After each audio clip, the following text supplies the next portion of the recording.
Hello students and welcome to BA 131 Module 2. Let's go ahead and start with what we're going to be covering in this section. In Module 2, we'll be talking about not only COVID-19, which was what prompted this specific section, but rapid response. What happens when the world goes haywire, but people still need to communicate and they need translators, they need interpreters in a quick way. They need a rapid response to what's going on. This is what this section is about, interpreting and translating during rapid response. Whether we're talking about floods, hurricanes, earthquakes, anything else, fires, anything that might be going on, we need to have a rapid response. You have firefighters, you have police, you have a search and rescue, but there are people behind the scenes that also are part of these professionals, this professional team that brings communication, effective and appropriate communication to the world, to the masses, in an accurate and swift way.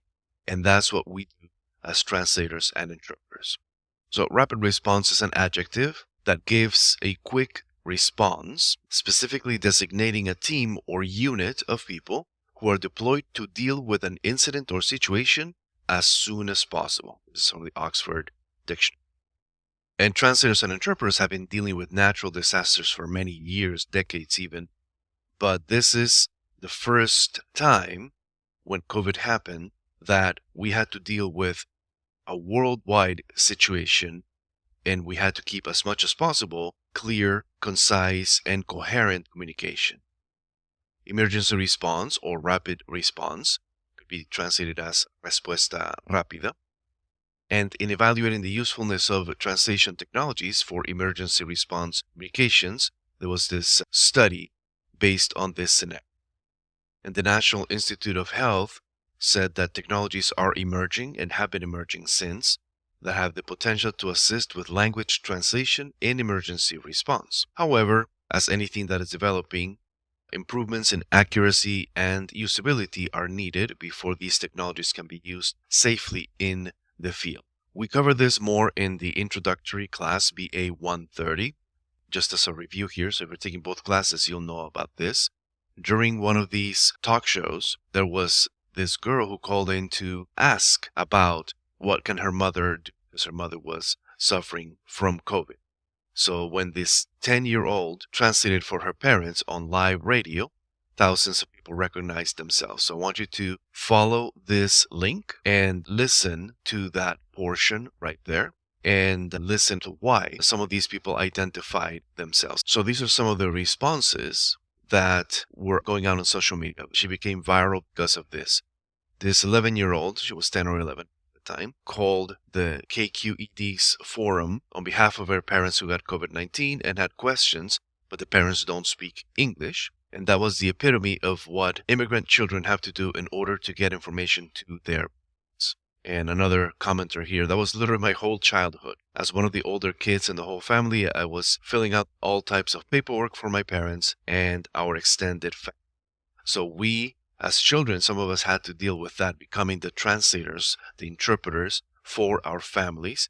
And children do not have to be put in that situation. It's not fair to them. But listen to that and then comment on that in class.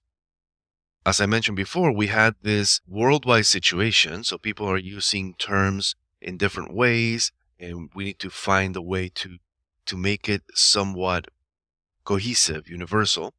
And things were coming up from both World Health Organization, Organización Mundial de la Salud, into how to translate COVID or the article for COVID.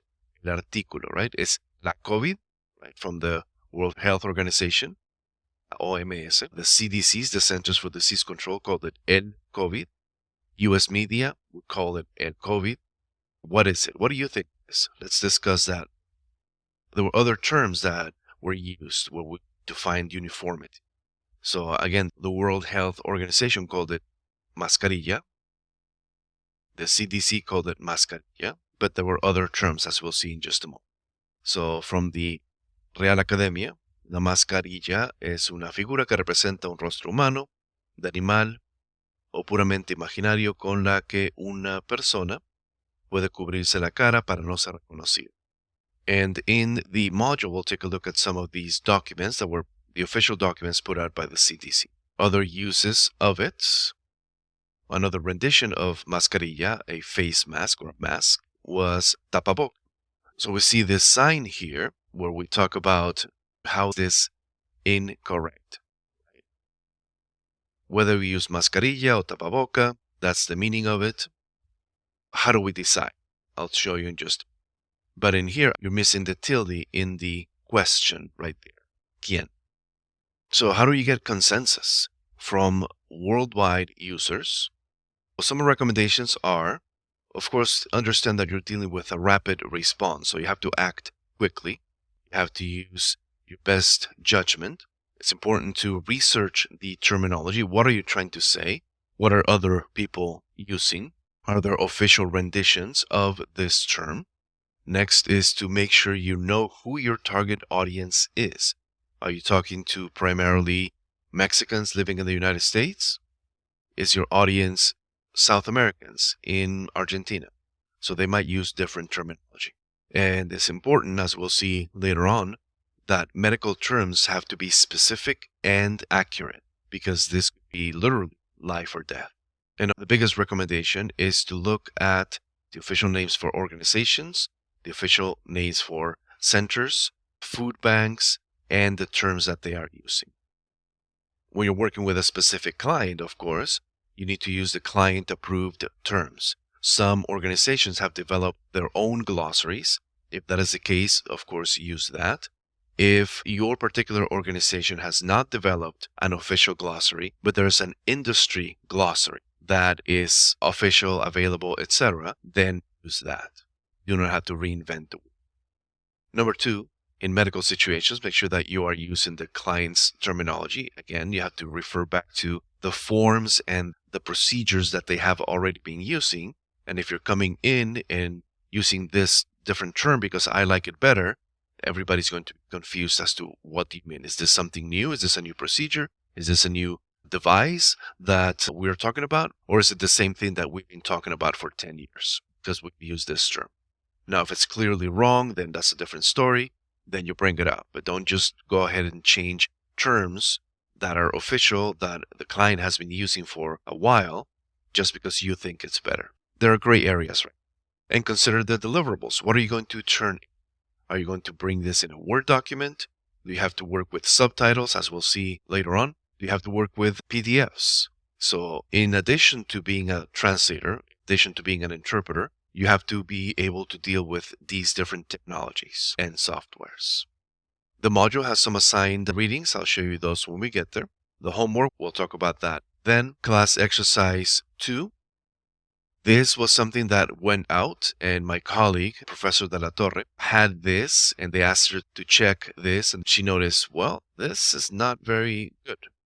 This has misspellings, the tildes are missing, etc. Sometimes they'll bring you in after the fact, and you do have to tell them, this is wrong. It's not a matter of opinion or because I like this word better without the tilde.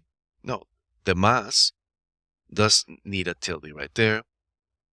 O hace es con letra C. So sometimes you do have to correct things if they are clearly. And we'll look at these exercises in the module. The discussion, again, we'll talk about that then. Remember that your post to any and all discussions is due by Friday of that week, and your reply to at least 2 of your classmates is due by Sunday of that week. And your response needs to be something substantive, not just a couple of words here. Oh, I like that. Oh, that's great. Me too. You need to have more than 3 sentences of substantive response to obtain full points. And this week, you have the syllabus quiz due at the end of Module 2. And look at the deadlines for all of the assignments. Remember that all the assignments, unless stated otherwise, need to be turned in Microsoft Word. As a Santa Ana College student, you do have free access to Office 365. So check on the left margin of the module if you do not have access to that. Access. Here is the entirety of the module. Again, my recommendation is that you follow it in this order, in this sequence. The introduction is here. We talked about rapid response and what that means. You can read through this. The PowerPoint is here. You can open it here. It might take a little while to load, depending on your connection, or you can download the PowerPoint here for you to use. And here are the assignments. You have the discussion, class exercise, homework, and the syllabus quiz. We are going to bring in from time to time translation bloopers, not to make fun of people, but we need to learn from other people's mistakes. It is said that a smart person learns from their mistakes. A wise person learns from other people's mistakes. So let's look at some other people's mistakes in the form of bloopers. Yeah, it's a little ha ha ha, funny a little bit, but more importantly, we learn what not to do. And also, if you see good examples of translations, you can bring them in as well, especially in this module in rapid response, but throughout the semester, anything that you see out there in posters or signs, whatever that are mistranslations, bloopers, or some good translations that you notice, you can bring them up as well. But be sure to notice what you liked about it, what specifically was outstanding about that good translation, good rendition. And here are the assigned readings. We'll see them in just a moment. The video lecture will be the next one. And here are some readings for you to check out. Specifically for COVID-19, you have terminology. And one of the things that is good to do is to look at good translations, as I mentioned before, so that you can know how to translate certain things. So you have this from the CDC, symptoms of coronavirus, COVID-19. So if you don't know how to translate cough, shortness of breath, difficulty breathing, got the official translation. Tos, that was an easy one. Falta de aire o dificultad para respirar. Fevers or chills is fiebre o escalofríos. So go through here and look at the proper translations. It's good to look at exemplars of translations. You look at contact tracing. First come to it. How do you say contact tracing? Well, you look at the official translation, rastreo de contactos. So then if you're working for a clinic locally, then you can use the CDC's official terminology. And then when people see your clinic's translations, they match these resources that are available countrywide or sometimes worldwide. So take a look at these, compare the terminology that is used. Mascarilla right there. Please wear a mask. Continuing here with the sample translations from the County of Los Angeles. Same thing. Go through both of these. Look at terminology and compare the two. From Orange County, same thing. Now here from the city of Santa Ana, this is former mayor Miguel Pulido. Current mayor is Valeria Amezcua. So check out this video. It's a few minutes long, and this is when they started bringing out resources to people. So check out his terminology. Now, he was born in Mexico, but he came here as a child. So his Spanish is good, but you'll notice some, let's say, irregularities on some of his Spanish terminology, and that's fine. Just notice that, and you can bring it up in the comments. These are some resources that actually, as I was going through, that I created. As I mentioned before, in contract with the city of Santa Ana, and this is one of the projects that I had the pleasure of working. So if you notice any mistakes here, let me know. I'll challenge you. For homework number 2, this is the tilde diacrítica exercise. In this exercise, you're going to follow this link and complete these exercises from 1 to 14. And you're going to click on each number and make sure that you got them all correct. So what is the difference between tú without tilde and tú with tilde? El, mi versus mi, etc. So when you click here, you have the explanation. Tú without the tilde es posesivo. Y te da un ejemplo. Esa es tu casa. Tú eres Antonio. Es el pronombre tú. Entonces en este caso, tú, con o sin tilde, no tienes mucha paciencia. ¿Cuál va aquí? Lo pones aquí. Esta es tu nueva almohada, con tilde o sin tilde. Y así haces todos y aquí compruebas. Asegúrate de que tengas 100%. Make sure you have 100% so they can move on to the next one and go on. So do this exercise, then go to the bottom here. Cuando tienes preguntas, todas estas palabras de pregunta llevan til. ¿Quién? ¿Para quién? ¿A quién? ¿De qué? ¿Por qué? ¿Hasta cuándo? Todas estas tienen til. Los interrogativos. After you review these and do the exercises, you're going to submit a Word document with a sentence for each pair of the words listed below, 1 through 17, for a total of 34 sentences in Spanish. So the assignment is this. After you do this exercise, make sure you understand the use of the tilde. Then you're going to do this assignment and then turn it in at the bottom. In class exercise number 2, this is the scenario. You are an independent contractor and have Allen Hancock College in Santa Maria, California as your client. They have asked you to translate to Spanish the following signs that are below in PDF. Submit a Word document with your Spanish language translation of the sign below. Label sign number 1 and sign number 2 on your document and translate using the usted format. Make sure that you have the correct subject verb. In scenario 2, you're an independent contractor and have the County of Santa Barbara as your client. They ask you to proof and make corrections that are needed in sign 2. Submit one Word document for both scenarios. So only one submission, put them all there. And this is what we talked about.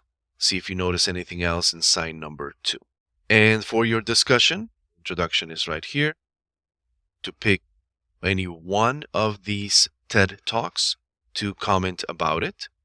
Your response is due by Friday, and your reply to 2 of your classmates are due by Sunday of this week. And here are the instructions. Read through them, and you're going to answer these questions in your response. How does it relate to being bilingual? Video you watched, that you chose, to cultural differences, to immigrants. Share your insights on the topic and any aha moments that you found in the video. So choose from any of these videos, and you know the due dates right there. And that's it for Module 2. Here's what you will have learned. If you have any questions, let me know. Otherwise, have a great week.